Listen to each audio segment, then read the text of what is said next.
சாமி வருது அப்படின்னு கேட்குறீங்கல்ல, அது வருதுன்னு நான் சொல்கிறேன்.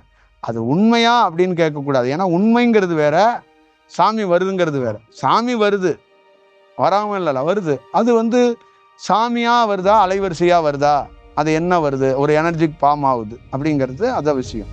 அப்போ ஒரு எனர்ஜி ஃபார்ம் ஆகும்போது தன்னை மறக்கிறாங்க, அவங்க ஆடுறாங்க, ஒரு செயல் செய்கிறாங்க. அந்த எனர்ஜி வெளியே போனதுக்கப்புறம் ஒரு விஷயம் பண்ணுறாங்க. அதை நீங்கள் சாமின்னு வச்சுக்கலாம், இல்லை வேறு பேர் எனர்ஜின்னு வச்சுக்கலாம், அதை ஒரு அலைவரிசைன்னு கூட வச்சுக்கலாம். இவ்வளோதான் இதுக்குள்ளே இருக்கிற விஷயம்.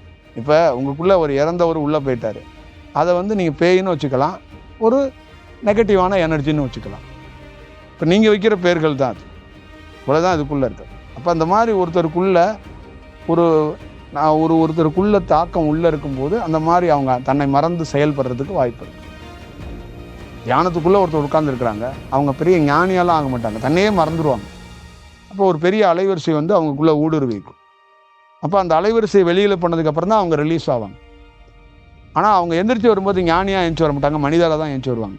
ஆனால் அந்த கொஞ்ச நேரம் உட்காந்துருக்காங்களே தன்னை மறந்து, அப்போ அந்த அலைவரிசை அவங்கள அந்த மாதிரி ஒரு வேலை பண்ணி வச்சுருக்குங்கிறதா